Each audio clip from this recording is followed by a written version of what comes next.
अस्सलाम वालेकुम गाइस, मेरा नाम है रहमान अनवर और मेरा नाम है मोहम्मद और आज हम जिस वीडियो पर करने जा रहे हैं इस वीडियो का टाइटल आपको देखकर पता चल गया होगा। शुभ हिंदी में है थोड़ा सा, तो वो इंग्लिश में आगे लिखा है। गौरव की वीडियो है तो भाई बहुत इंटरेस्टिंग वाली है और इंफॉर्मेशन वाली है। बिल्कुल ऐसे ही। और उम्मीद करता हूँ कि Fact गाइस पर आपको बात है। वीडियो पसंद आएगी। अगर पसंद आए तो लाइक सब्सक्राइब जरूर कीजिएगा और कमेंट में अपनी राय का इज़हार जरूर कीजिएगा। तो चलो वीडियो करते हैं शुरू।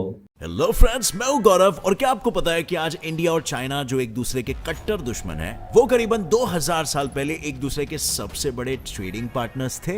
ये ताजुब की बात तो है, क्योंकि आखिर ऐसा क्या हुआ कि इतने जूने पुराने रिश्तों में अचानक से ऐसी दरार पड़ गई। पर इसका मतलब ये नहीं कि इंडिया के आज के तारीख में कोई एलाय नहीं है, क्योंकि 2019 पुलवामा अटैक के दौरान इंडिया के खास दोस्त इजराइल ने टेररिज्म से लड़ने के लिए इंडिया को मदद करने का वादा किया। और इंडिया के खास दोस्तों में से एक वो भी आता है जो पूरी दुनिया से कटा रहता है।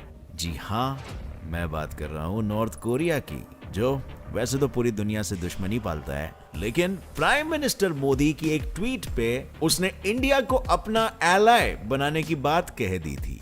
पर क्या वाकई में अपने दुश्मन चाइना का जिगरी नॉर्थ कोरिया इंडिया का दोस्त बन सकता है? और क्या असल में कोई भी देश इंडिया का दोस्त है, या वो सब बस दोस्ती की आड़ में बस अपना फायदा निकाल रहे हैं? आइए जानते हैं ना today's video titled what do other countries think about India. जो चाइना खुद को इंडिया से बड़ा मानता है, उसने 1938 में वर्ल्ड वॉर के नुकसान से जूझते हुए इंडिया से ही मदद की गुहार लगाई थी। तब इंडियन लीडर्स ने ऑल इंडिया चाइना डे घोषित कर दिया था। और जब पूरे इंडिया में एक आना यूज करते थे, उस वक्त इंडिया ने चाइना को पूरे 22,000 रुपयों का फंड दिया था, और साथ ही एक एम्बुलेंस और 5 डॉक्टर्स की टीम को चाइना भेजा था, जिसने उनके 2000 साल पुराने रिश्ते को उतना ही मजबूत रखा। अब आप सोच रहे होंगे कि 2000 साल पुराना रिश्ता, कैसा रिश्ता?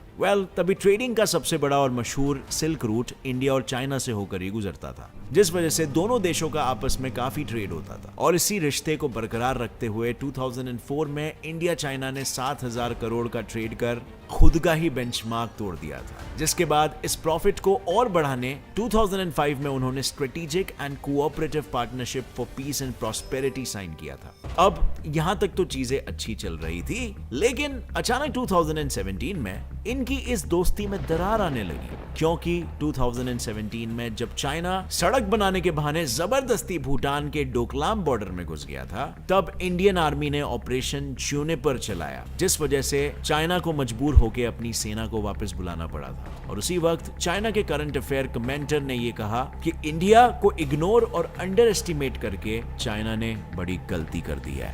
ठीक ऐसा ही एक स्टेटमेंट उसके फॉरेन एनालिस्ट ने भी उसी साल इंडिया के लॉन्ग रेंज बैलिस्टिक मिसाइल अग्नि 4 के सक्सेसफुल टेस्ट कंप्लीशन के बाद भी दिया था। हालांकि दोनों देशों के संबंध ज्यादा खराब तब हुए जब कोविड-19 के वक्त गैलवान वैली पे इनके बीच मिलिट्री कॉन्फ्लिक्ट हुई, जिस वजह से इंडियन गवर्नमेंट ने सभी चाइनीज एप्स को बैन कर दिया था। और बैन का जवाब देते हुए चाइना ने अपने यहाँ सभी इंडियन मीडिया साइट्स को ब्लॉक कर दिया। लेकिन इससे पहले भी चाइना ने कभी इंडिया को आगे बढ़ने नहीं दिया है, क्योंकि ऐसा हो गया तो उससे 2 चीजों का नुकसान होगा। पहला, उसका वर्ल्ड्स मैन्युफैक्चरिंग हब का टाइटल छीन लिया जाएगा, क्योंकि उसके अनफेयर ट्रेड प्रैक्टिसेस की वजह से अब एप्पल, सैमसंग और टेस्ला जैसी बड़ी बड़ी कंपनियां एक एक करके इंडिया में शिफ्ट होने लगी है। दूसरा कि Indian economy fastest growing economies में से एक है, और FICCI के एस्टिमेशन के हिसाब से फिस्कल ईयर 2021-2022 में इंडिया की GDP 9.1% पे ग्रो होगी, जो कुछ ही सालों में कभी भी चाइना को पीछे छोड़ सकता है, जिसका बदला वो अपने वीटो पावर का इस्तेमाल कर, यानी जब जब इंडिया UN का परमानेंट मेंबर बनने की कोशिश करता है, तब चाइना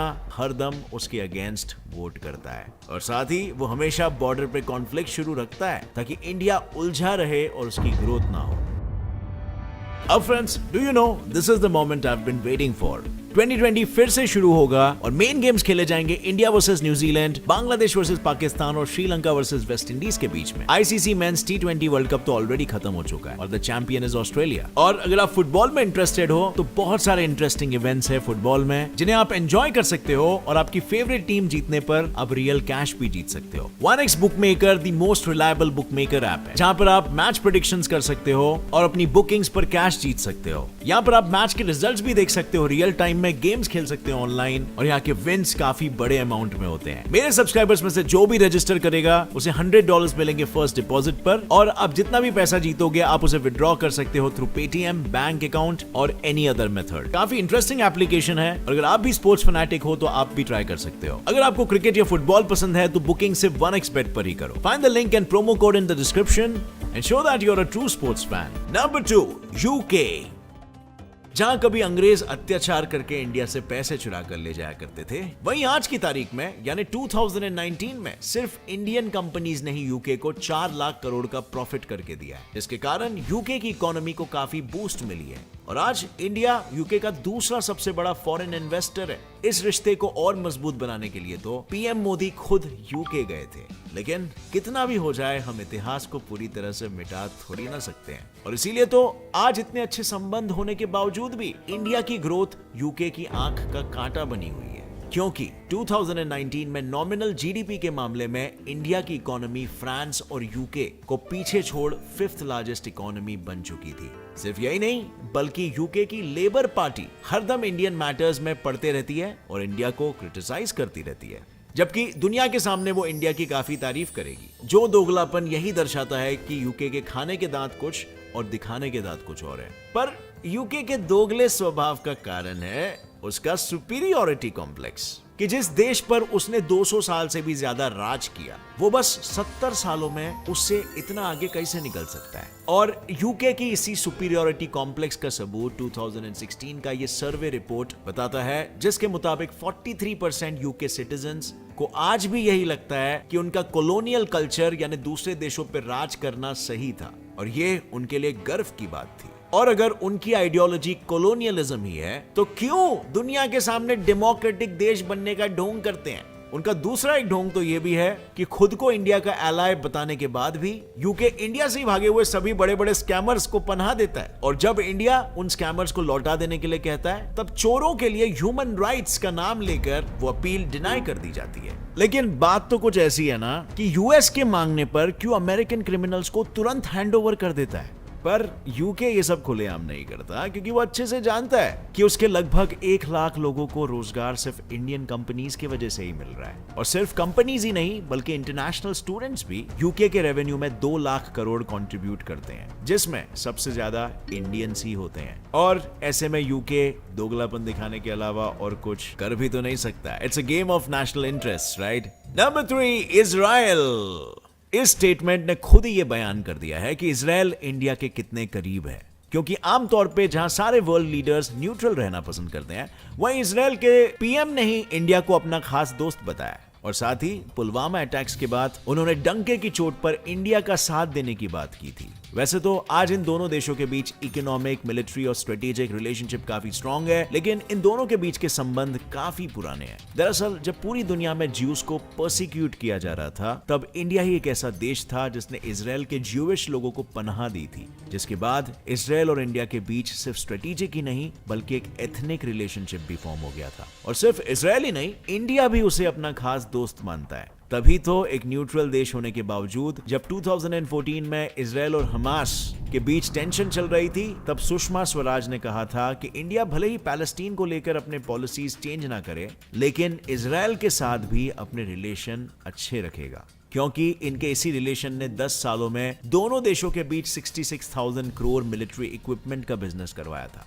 और हाल फिलहाल में दोनों देश अपने बायलैटरल ट्रेड एग्रीमेंट को इंफॉर्मेशन टेक्नोलॉजी, बायोटेक्नोलॉजी और एग्रीकल्चर की एरियाज में भी शेयर करना चाह रहे हैं, क्योंकि सच्चे दोस्त वही तो होते हैं जो सिर्फ अपना ही नहीं बल्कि अपने दोस्त का भी फायदा करवाएं। Number 4, US. यूएस की बात करें भाई लोग तो इंडिया का सबसे स्ट्रॉन्गेस्ट एलाय यूएस कहा जाता है, क्योंकि 2019 में दोनों के बीच का ट्रेड तो करीबन 6.5 लाख करोड़ रुपीस तक पहुंच चुका था। लेकिन हमारी बॉलीवुड फिल्में भी उनके लिए पैसे कमाने का एक मेन स्ट्रीम बन चुकी है। लिटरली वहां फिल्मों के रिलीज के पहले हफ्ते में ही सेल्स 50 करोड़ रुपए क्रॉस कर लेते हैं। लेकिन यूएस भी शायद इंडिया का एलाय बनने का सिर्फ ढोंग करता है। relationship between India and the United States has never been stronger, has never been better. क्योंकि 2020 में जब इंडिया में लोग कोविड से बुरी तरह से जूझ रहे थे, तब इंडिया खुद वैक्सीन तो बना ही रही थी, लेकिन जो रॉ मटेरियल्स यूएस से आ रहे थे उन्होंने उसका एक्सपोर्ट तक रोक दिया था। यूएस के एलाय बनने का ढोंग का दूसरा एग्जाम्पल है 1971 की इंडो पाकिस्तान जंग, जहां रशिया इंडिया को मिलिट्री और पॉलिटिकली सपोर्ट कर रहा था। वहीं यूएस ने उस वक्त के सबसे बड़े एयरक्राफ्ट कैरियर यूएसएस एंटरप्राइज को अपने टास्क फोर्स 74 के साथ बे ऑफ बंगाल में पाकिस्तान की मदद के लिए भेज दिया था, जिसमें 25 assault helicopters, 200 marine officers, 3 missiles और ये सब कुछ था। अगर करंट सिनेरियो भी देखे तो 2019-2020 तक यूएस ही पाकिस्तान का टॉप डोनर था। तो अब सवाल यह है कि इंडिया के खिलाफ इस डुअलिटी से यूएस का आखिर क्या फायदा होता है? वेल, उसका फायदा तो बिल्कुल ऑब्वियस है, पैसा। क्योंकि यूएस के कॉलेज और यूनिवर्सिटीज में एनरोल्ड इंडियन स्टूडेंट से हर साल यूएस की इकोनॉमी को 6 लाख करोड़ रुपयों का प्रॉफिट होता है। और उसका दूसरा फायदा है चाइना से जीत, क्योंकि यूएस ये अच्छे से जानता है कि फिलहाल उसे ग्लोबल लेवल पे कोई टक्कर दे सकता है तो वो चाइना है, और इसीलिए चाइना के खिलाफ वो इंडिया से हाथ मिला रहा है। दुश्मन का दुश्मन अपना दोस्त। यही चीज उसने तब भी की थी जब सोवियत यूनियन ने अफगानिस्तान पे कब्जा कर लिया था, और उस वक्त अपने सबसे बड़े दुश्मन सोवियत यूनियन को हराने के लिए यूएस ने अफगानिस्तान का साथ दिया था। इन शॉर्ट, यूएस की पॉलिसी ही है दुश्मन का दुश्मन दोस्त। और इससे आप दोस्त के घर पे अक्सर आना जाना भी कर सकते हो ना, और नजर रख सकते हो कि पड़ोसियों की तबीयत पानी कैसी है। नंबर 5, पाकिस्तान। पाकिस्तान और इंडिया के लीडर्स ही नहीं बल्कि लोग भी शायद एक दूसरे को नेगेटिवली देखते हैं कहीं ना कहीं, क्योंकि वहां हुए एक सर्वे के अनुसार 71% पाकिस्तानीज इंडिया को एक सीरियस थ्रेट समझते हैं। भाई, थ्रेट किस बात का?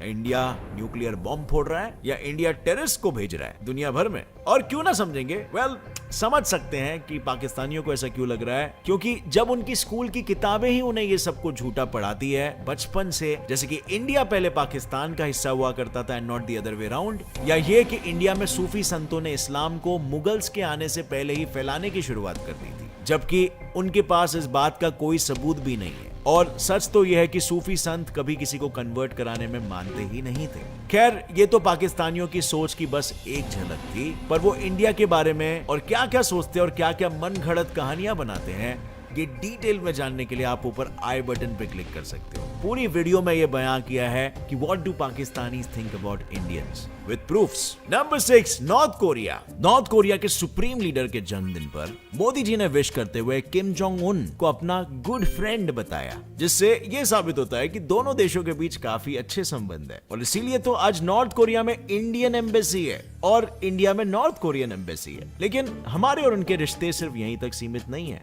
क्योंकि चाइना के बाद नॉर्थ कोरिया का लीडिंग ट्रेड पार्टनर इंडिया ही है, जिसने 2013 में कंट्री के एक्सपोर्ट में 400 करोड़ रुपयों का कंट्रीब्यूशन किया था। यही नहीं, ट्यूबरक्यूलोसिस से निपटने के लिए WHO की रिक्वेस्ट पे इंडिया ने 7 करोड़ की एंटी ट्यूबरक्यूलोसिस मेडिसिन वहां पर भेजी थी। और शायद इंडिया के इसी भाईचारे को देखते हुए आमतौर पे चुप रहने वाले किम जोंग उन ने पीएम मोदी के ट्वीट को एक्नॉलेज भी किया और इंडिया को एलाय बनाने जैसी इंपॉर्टेंट बात भी की थी। लेकिन क्या नॉर्थ कोरिया पे इंडिया सही में भरोसा कर सकता है? वेल, नॉर्थ कोरिया का बेस्ट फ्रेंड चाइना है, इंडिया का सबसे बड़ा दुश्मन। So what do you think, can north Korea be trusted? और यही बात हमें ये सोचने पर मजबूर करती है कि क्या कोई कंट्री किसी दूसरी कंट्री को अपने फायदे के बिना कभी मदद भी कर सकती है कि नहीं? क्योंकि ऐसे तो यूएस भी कहने के लिए इंडिया का एलाय है, लेकिन उसकी करतूतें तो कुछ और ही बयां करती है। और ऐसे में क्या आपको नहीं लगता कि ये सभी कंट्रीज अपनी पॉलिटिकल जरूरतों के मुताबिक, अपने नेशनल इंटरेस्ट के मुताबिक इंडिया से अपना रिश्ता बनाती और बिगाड़ती है? और क्या इंडिया इंडिया इसमें कुछ अलग करता है, या हम भी उन्हीं देशों में से एक है जो अपने ही नेशनल इंटरेस्ट और पॉलिटिकल इंटरेस्ट के गुलाम है। और हो सकता है इन दूसरे देशों में इंडिया के बारे में भी एग्जैक्टली यही बातें बोली जा रही है। वेल, आपकी क्या राय है इस विषय में कमेंट सेक्शन में मुझे बताना। और अगर इस वीडियो से कुछ भी नया सीखने मिला तो एक लाइक जरूर ठोकना। Get set fly fact channel को अभी सब्सक्राइब कर लो और बेल नोटिफिकेशन दबा दो ताकि आगे आने वाली तो भाई का चैनल सब्सक्राइब जरूर कर दें। तो गाइस, जैसा कि आप वीडियो देख रहे थे तो वीडियो भी काफ़ी इंटरेस्टिंग थी। सर गौरव भाई कोई ऐसा नहीं पॉइंट छोड़ते कि वो जिसकी वजाहत ना करें। तो बिल्कुल भाई एक इंटरेस्टिंग वीडियो होती है और मज़ेदार बनाते हैं। और इसका आपको थंबनेल देकर, मुझे तो भाई थंबनेल देकर ही पता चल गया था। तो नेक्स्ट लिखा हुआ था टाइटल इंग्लिश में, वो यहाँ पे हाइड है क्योंकि वीडियो जहाँ पे देख रहे हैं ना लैपटॉप पे वो ऐसे शो रही है।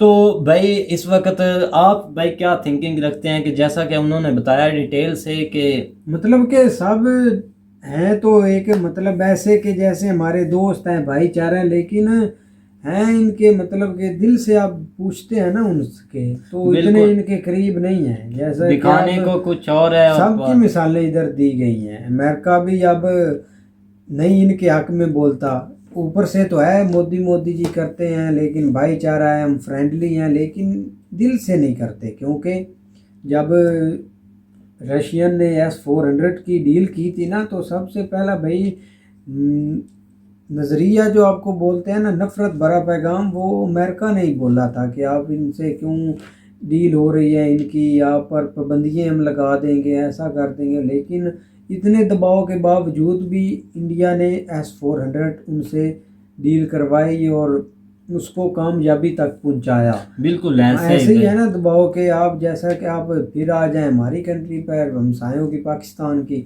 तो भाई कुछ लोग हैं जो डिफरेंट सोचते हैं, इंडिया के मतलब डेवलपमेंट पर जो काम हो रहे हैं वो समझते हैं कि वो आगे हैं हमसे, लेकिन कुछ को नहीं इतना इल्म, तो वो ऐसे डिफरेंट सोच सकते हैं। मतलब इधर से घुमा फिरा कर कश्मीर के मसला बीच में लाते हैं। तो ऐसी बात है ना, सब डिफरेंट सोचते हैं, कंट्री ऊपर से तो और हैं पर बीच में कुछ और ही इनके चल रहा है, सियासत चलती है। बिल्कुल ऐसे ही जैसा कि आपको पता है कि नॉर्थ कोरिया के वो जो भाई वो तो मोटू भाई है ना, उनकी तो बात ही ना करें। तो उसके बाद आ जाते हैं इस्राइल भाई। आप देख ले, आप इधर तो इंग्लैंड यूके के साथ बहुत अच्छे रिलेशनशिप थे और ऐसे ही है जैसे भाईचारा। लेकिन जब यूके ने इनको इनके खिलाड़ियों को मतलब कि वैक्सीन उन्होंने बोला था कि अगर आपने इंटर होना है यूके में तो वैक्सीन लगाकर आप इंटर हो सकते हैं, लेकिन इस पर इंडिया ने रद्द अमल ये किया था कि अगर आप हमारे जो पब्लिक है या लोग हैं या विजिटर हैं, ट्रैवलिंग है, उनको ये बोलेंगे तो हम भी आपके भाई जो इधर आएंगे, अगर प्राइम मिनिस्टर भी आता है तो वो भी वैक्सीन के साथ ही आएगा, वैक्सीन लगा कर अप्रूवल करा कर। बिल्कुल ऐसे भाई ऐसे ही जवाब देना चाहिए, ईंट का जवाब पत्थर से ही देना चाहिए। तो जैसा जब इंडिया ने दिया तो भाई सबकी फट के हाथ में आ गई। तो इस वक्त भाई जो इंडिया है वो इस वक्त भाई हर एक बंदे को फ़ायदा दे रहा है। कैसे दे रहा है? जो भी है सब भाई यहाँ आके अपना बिजनेस कर रहे हैं, ठीक है ना। हाल ही में बताया गया कि जैसा कि UAE भाई वो और सऊदी अरेबिया आई थिंक कि वो कश्मीर में भी अपने काम स्टार्ट कर रही है। यही ना कि मैं यही समझाने की बात कर रहा था कि भाई ये बात है कि उनका सब कुछ अच्छा खासा चल रहा है, लेकिन हमारी आवाम क्या सोच रही है, ये बिल्कुल एक डिफरेंट सोच रखते हैं और बिल्कुल नेगेटिव रखते हैं। नेगेटिव ऐसे रखते हैं कि जैसे आपको पता है कि ये भाई कश्मीर का कभी मुद्दा छेड़ देते हैं, कभी इधर वाला कभी उधर वाला, वो आगे से आगे जा रहे हैं भाई जो इंडिया वाले हैं। तो ये भाई अपने यहाँ पे मुद्दे लेकर बैठे हुए हैं, इसीलिए कि अपने डिफरेंट ही सोच है ना सबकी। मतलब कि इंडिया तो सबके साथ अच्छा है, मतलब ना तो पहले अटैक करता है ना पहले ऐसी प्रोपेगेंडे फैलाता है, लेकिन ऐसे सोच मतलब हर किसी की डिफरेंट होती है। लेकिन सब कंट्री अपना मतलब सेफ्टी के लिए जद्दोजहद करते हैं, तो ऐसे ही है ना, मतलब निज़ाम उन्होंने चलाया हुआ है, चलाया हुआ है बिल्कुल। लेकिन किसी पर प्रोपेगेंडा नहीं फैलाना चाहिए, अपने दम पर खड़ा होना चाहिए और बिल्कुल मुल्क के डेवलपमेंट पर भाई काम करना चाहिए। ऐसे डेवलप जो मतलब फसाद है वार है इनको छोड़कर एक अपनी इकोनॉमी पर ख्याल रखना चाहिए। बिल्कुल ऐसे ही भाई। और उम्मीद करता हूँ कि गाइज आपको वीडियो पसंद आएगी। अगर पसंद आए तो लाइक सब्सक्राइब जरूर कीजिएगा और कमेंट में अपनी राय का इज़हार जरूर कीजिएगा। अल्लाह हाफिज़।